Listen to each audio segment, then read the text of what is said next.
Okay. మనం ఆత్మ గురించి మాట్లాడుకున్నాం కాబట్టి, దేవుడికి అంటే రూపం ఉండదు. ఆత్మస్వరూపం తప్పితే వాళ్ళకి రూపం ఉండదు అని అంటారు కదా! మరి చూపిస్తానని అన్నారు. ఇది ఎలా అసలు సాధ్యమయ్యేది? భగవంతుడు వచ్చేసరికి నిరాకార రూపుడు మరియు సాకార రూపుడు.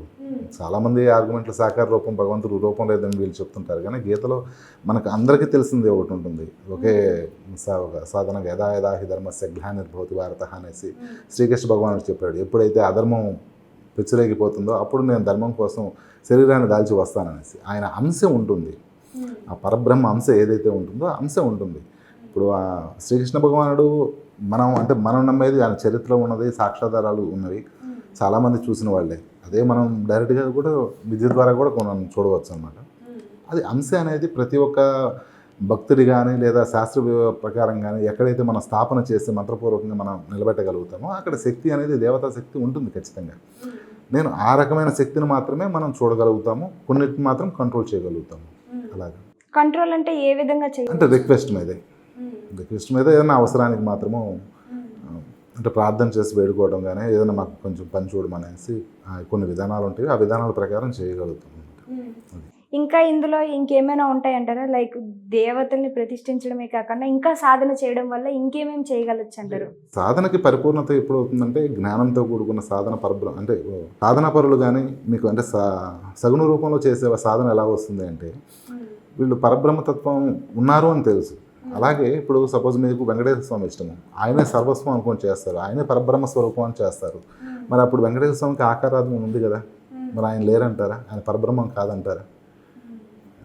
అది సగుణ రూపంలో ఒక ఆకారాన్ని ఏదైతే ఉంటుందో తీసుకొని పరబ్రహ్మ స్వరూపంగా మనం అనుష్ఠానం చేస్తాం దేవతని. అతనే మోక్షప్రదాత మనకి ఇవ్వగలుగుతాడు. సో ఇలా చేయడం వల్ల అయితే మనకి చూడగలము అని అంటున్నారు. ఖచ్చితంగా సగుణ రూపం, నిర్గుణ రూపాన్ని 2 సాధనలు చేసే వాళ్ళు చాలామంది ఉన్నారు. వీటిల్లో వచ్చేసరికి సాధారణంగా ప్రతి ఒక్కళ్ళు కూడా సగుణ రూప మార్గం నుంచి స్టార్ట్ అయ్యి నిర్గుణ రూపానికి వెళ్తారు. అంటే ఏ ఆకారం లేని పరబ్రహ్మతత్వం ఏదైతే ఉంటుందో జ్ఞానస్వరూపము, తేజస్సుకు సంబంధించిన ఏ శక్తి అయితే ఆత్మసాక్షాత్కారం అనేది ఉందో అది సగుణ రూప మార్గంలో మాత్రమే సాధన చేసుకుంటూ చివరికి ఆ స్థాయికి శరీరాన్ని తీసుకెళ్ళి తన జ్ఞానాన్ని పెంచుకొని సాధన చేసి తన జన్మ సార్థకత చేసుకుంటారు. ఆ ప్రయత్నమే ఇది ఎంత ప్రాసెస్ అంతా. ఇప్పుడు మనం నడిచేటప్పుడు తల్లి కనుక పిల్లవాడిని ఎలా ఏలు పట్టుకొని నడిపించుకుంటూ తీసుకెళ్తుందో అదేవిధంగా సగుణ రూపం అనేది ఒక దేవత అనేది ఖచ్చితంగా ఒక తల్లిలాగా మనల్ని డీల్ చేస్తుంది. ఖచ్చితంగా మనం చూసుకుంటూ తన పరబ్రహ్మతత్వం వైపు నడిపించుకుంటూ తీసుకెళ్తుంది. అంతేకాని మొత్తం దేవత కూడా నేనే మొత్తం ఇచ్చేస్తానని కాదు. ఖచ్చితంగా ఆ దేవతానుగ్రహంతో ఆ దేవత తీసుకెళ్తుంది. జ్ఞానాన్ని కొంచెం కొంచెం ప్రసాదించుకుంటూ ఆ దేవత అనేది పరబ్రహ్మతత్వం కోసం ఖచ్చితంగా తీసుకెళ్తుంది. అది జరిగేది వాస్తవం. అది మరి ఇవి సాధనలో బయట చాలామంది చెప్పేది ఏంటంటే ఎలాంటి సాధన చేయాలో ఆ పుస్తకం పట్టేసి దాంట్లో ఉన్న పుస్తకమైన సంబంధమైన జ్ఞానంతో మాత్రం మాట్లాడితే అది కష్టంగా ఉంటుంది. ఏదైనా సాధన ద్వారా మీరు తెలుసుకుంటే ఉన్నదా లేదా అనేసి మీరు తెలుసుకోగలిగితే కనుక ప్రతి ఒక్కటి సాధ్యమే. ప్రతి ఒక్క మనిషి కూడా సగుణ రూపం ద్వారా నిర్గుణ పరబ్రహ్మతత్వాన్ని చేరుకోవచ్చు. అలా కాకుండా నిర్గుణ పరబ్రహ్మతత్వాన్ని మీరు అదే ఉన్నది ఇంకా దేవత ఏదీ లేదు అనుకుంటే కనుక మీరు సాధన చేసుకోవడానికి ఎలా వెళ్ళగలుగుతారు? అసలు ఏ విధంగా మీరు చేయగలుగుతారు? ముందు మనకు ఉండాలి. మన మనసులో ఉన్నదాన్ని మనం నిరూపించుకోవడానికి ప్రయత్నించే సాధన అనేది చెయ్యాలి ఖచ్చితంగా. ఓకే. అండ్ విరాట్ గారు చాలామంది మంత్రం, తంత్రం, కొంతమంది మంత్రాలతో జపిస్తే కొంతమంది తంత్రాలు అంటారు. నిజంగానే ఈ తంత్ర ప్రయోగం చేయొచ్చు అంటారా? ఖచ్చితంగా చేయొచ్చు. అది వాళ్ళు దేవతను ప్రసన్నం చేసుకునే విధానాల్లో తంత్ర మార్గం అనేసి ఒకటి ఉంటుంది. దానికి కూడా ఒక గ్రంథం అనేది ఉంటుందంటారా? గ్రంథం అనేది అయితే గురుముఖత కొన్ని ఎక్కువగా జరుగుతూ ఉంటాయి. ట్రాన్స్లేట్ అది జరుగుతూ మారుతూ చెప్తూ వస్తుంటారు.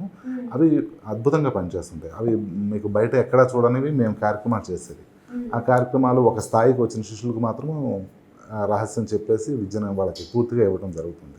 సాధారణంగా ప్రతి ఒక్కళ్ళు ఎవరైనా నేర్చుకుంటే కనుక ఏదన్నా ఒక మామూలుగా ఒక మంత్రాన్ని అనుష్ఠానం చేయండి, దానికి సంబంధించిన ఇలా అంటే ఒక నియమ నిబంధనలు కానీ ఒక కూర్చునే విధానం కానీ దాన్ని చేసే విధానం కానీ అంతవరకు చెప్తే అంతవరకు అతనికి దర్శనం అవుతుంటుంది. తన అనుష్ఠాన బలం మీద బుద్ధి సక్రమంగా ఉంది, అంతా 10 మందికి మంచి చేయగలుగుతాడు అనుకున్నప్పుడు మాత్రం ఖచ్చితంగా ఆ రహస్యాలు చెప్పేస్తాం. ఈ సాధన చేసే వాళ్ళకి అంటే కొంతమంది అంటారు కదా, ఈ నక్షత్రం వాళ్ళకి కొంచెం తొందరగా పట్టిస్తుంది, ఇంకొంతమందికి ఇలాగనేసి అలా ఏమైనా ఉంటాయి అంటే చాలా మంది అంటూ ఉంటారు కదా. లేదు, అలాంటిది ఏం లేదు. యాక్చువల్గా జన్మాంతర వాసన ఫలం చేత మాత్రమే మనిషి అనేది సాధనకి మొగ్గు చూపుతాడు. అంటే సుముఖత అంటే ఇంట్రెస్ట్ అనేది చూపగలుగుతాడు. అది వాసన ఫలం మీద అనేసి శాస్త్రం ఎప్పుడో నిర్ణయించబడింది.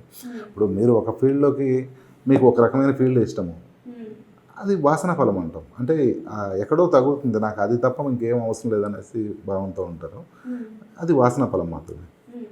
కొంతమంది ఎందుకంటే ఇదే శాస్త్రంలో చాలా క్లారిటీగా చెప్పారు. చాలామంది మన మాలో ఎలా చెప్పాలంటే మీకు సాత్విక రూపంలో దేవతను ఆరాధిస్తుంటారు భక్తి మార్గంలో, కొంతమంది రాజస విధానంలో ఆరాధిస్తుంటారు, కొంతమంది తామస విధానంలో వెళ్తుంటారు, చేయకూడని పనులన్నీ చేస్తుంటారు, చేయకూడని సాధనలన్నీ కూడా దారుణమైన సాధనలు చేస్తుంటారు. అది వాసన ఫలం. అతను ఎక్కువగా దాని మీద మొగ్గు చూపుతూ ఉంటాడు. సో పరబ్రహ్మతత్వాన్ని కనుక మనం తెలుసుకోగలిగిన వాళ్ళు మాత్రం సాధారణంగా భక్తి మార్గంలో వెళ్ళేవాళ్ళు దక్షిణాచార విధానాలు వీటికి సంబంధించిన విధానాల్లో వెళ్తుంటారు, సాత్విక మార్గంలో వెళ్తుంటారు. పూర్తి వేరే భావంలోకి అయితే వెళ్ళరు. విరాట్ గారు, ఫైనల్ క్వశ్చన్, మీరు ఎంతకాలం సాధన చేశారు, ఎంతమంది దేవుళ్ళని మీరు ప్రతిష్ఠించి చూపించగలరు?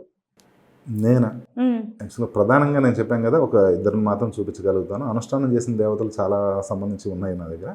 అంటే వాళ్ళని మేము అనుష్ఠానం మంత్రపూర్వకంగా మేము చేస్తుంటాము, బహిర్గతం అనేది కానివ్వము ఎప్పటికీ కూడా. మామూలుగా ప్రధానంగా చెప్పగలిగినంత వరకు చెప్తాము. అవి ఎప్పటికి నేను ఏం చేశాను అనేది యాక్చువల్గా నిజానికి మాకు తెలిసిన వాళ్ళకి కూడా ఎవరికి చెప్పము అనమాట. కానీ దేవతోపాసన వేరే ఐటేం కాదు, దేవతోపాసన అది ఒక సీక్రెట్ అనేది ఖచ్చితంగా ఉంటుంది మేడం. ప్రతి ఒక్క గురువుకి కూడా విద్య అనేది ఒక దేవతను ప్రసన్నం చేసుకొని ఉంచుతారు ఖచ్చితంగా, అది అనుష్ఠానం జరుగుతుంటుంది. ఈ విద్యకు సంబంధించి పుస్తకం ఏదైనా ఉందంటారా నేర్చుకోవాలి అనుకునే? శాస్త్రంలో చాలా నియమ నిబంధనలు కానీ వాటికి నియమాలు కానీ అన్నీ చెప్తుంటారు. మీరు ఆ విధంలో వెళ్ళగలిగితే ముందు ప్రయత్నం చేయండి. ప్రయత్నం చేస్తే ఎలా ఉంటుందంటే మీకు అర్థమవుతుంది, ఒక క్లారిటీ ఉంటుంది, ఒక డౌట్స్ వస్తాయి. ముందు ఒక స్టెప్ ఎక్కగలిగి లేదా కొంచెం ముందుకు వెళ్ళగలిగితే లెఫ్ట్ వెళ్ళాలా రైట్ వెళ్ళాలా అనేది మీకు క్లారిటీ వచ్చింది. మనం అన్నీ ఇంటికాడ కూర్చొని ఇదే డిసిషన్ అనేది చెప్పలేమన్నమాట. అందులో సాధన మార్గంలో చాలా కష్టంగా ఉంటుంది. సాధన మార్గంలో మొదటిగా చేయాల్సిన పని ఏంటి? ఖచ్చితంగా అతను భగవంతుడి మీద నమ్మకం కలిగి ఉండాలి, భక్తిభావం ఉండాలి. భూతదయ ఉన్నవాళ్ళు అంటే దయాగుణం వల్ల ఉన్న వాళ్ళకి మాత్రం చాలా సింపుల్గా ప్రసన్నం అవుతారు. ధర్మార్గంలో వెళ్ళాలి. ఇలాంటి వాళ్ళకి మిగిలినవన్నీ జరిగిపోతుంటాయి. ముందు వాళ్ళు ప్రయత్నం చేస్తే అది నడుచుకుంటూ వెళ్ళిపోతుంది, కామన్గా జరిగిపోతుంటాయి. సిద్ధే ఫలి అన్నట్టు ముందు ప్రయత్నిస్తే ఫలితం ఖచ్చితంగా దొరుకుతుంది అంటారు. సాధన లేకుండా జరగటం అనేది ఏం లేదు. నిజంగా విరాట్ గారు చాలా వివరంగా చెప్పారు. అండ్ మాకు కూడా ఒకసారి మీరు చెప్పింది చూడాలి అని అనిపిస్తుంది మాకు కూడా. అంటే మీకు నేను చెప్పాను కదా మేడం, అది ఏదో భయపడి లేదా వెనక్కి తగ్గటం అట్లాంటిది ఏం లేదు. అది విద్య. నేను చాలామంది చూపించాను. నేను కామన్గానే నేను మామూలుగానే చెప్తున్నాను. అంటే దాన్ని ఏదో నాకేదో శక్తులు సపరేట్గా ఉన్నాయనేం కాదు. కాకపోతే తద్వారా మీరు ఒక జ్ఞానాన్ని సంపాదించి నిజంగా ఉన్నారు అని మీరు నమ్మి మీరు సాధన చేస్తారన్న ఉద్దేశంతో నేను చెప్తుంది. బట్ నా కోసం అయితే నేనైతే చెప్తుంది ఏం లేదు, ఎందుకంటే అవి అవసరం కూడా ఏం లేదు. ఖచ్చితంగా మీరు ఎవరన్నా అలాంటి పర్సన్ మీరు తెచ్చుకోగలిగితే కనుక డెఫినెట్లీ నేను చూపిస్తాను. మీరు కొన్ని టెస్టింగ్కి మీరు ఒక 5 minutes నాకు ఒక టైం ఇవ్వగలిగితే చిన్న టెస్టింగ్ చేసి ఓకే అయితే కనుక ఆన్ ది స్పాట్ అప్పుడే చూపిస్తాను. ఓకే, వేరేది ఏం లేదు. అంటే ఖచ్చితంగా తీసుకొచ్చిన పర్సన్కి మీరు ఎలాంటి పర్సన్ తెచ్చుకున్నా నేను చెప్పాను కదా, అలాంటి వాళ్ళకి ఖచ్చితంగా చూపించగలుగుతాను. భవిష్యత్తు అయినా సరే మీరు చూడండి. చాలా బాగా చెప్పారు, వివరంగా క్లారిటీగా చెప్పారు, అర్థమయ్యేటట్టు. అండ్ మేము కూడా ఖచ్చితంగా ట్రై చేసి చూస్తాము. అండ్ ఎంత వివరంగా ఒక సాధన చేయడం వల్ల ఖచ్చితంగా అది జరిగి తీరుతుంది అనేది ఇంత క్లారిటీగా చెప్పినందుకు, దీన్ని చేయడం వల్ల ఇంకా మిగిలిన వాళ్ళు కూడా ఈ ఫలితాన్ని అందుకునే ప్రయత్నం అయితే చేస్తుంటారు. అండ్ మీరు కూడా ఖచ్చితంగా ఒకటి అనుకుంటే అంటే అది జరిగేంత వరకు ప్రయత్నించండి. కష్టపడితే ఖచ్చితంగా ఫలితం దక్కుతుంది. ఇది మన పెద్దలు చెప్పారు కాబట్టి మీరు కూడా ట్రై చేసి చూడండి.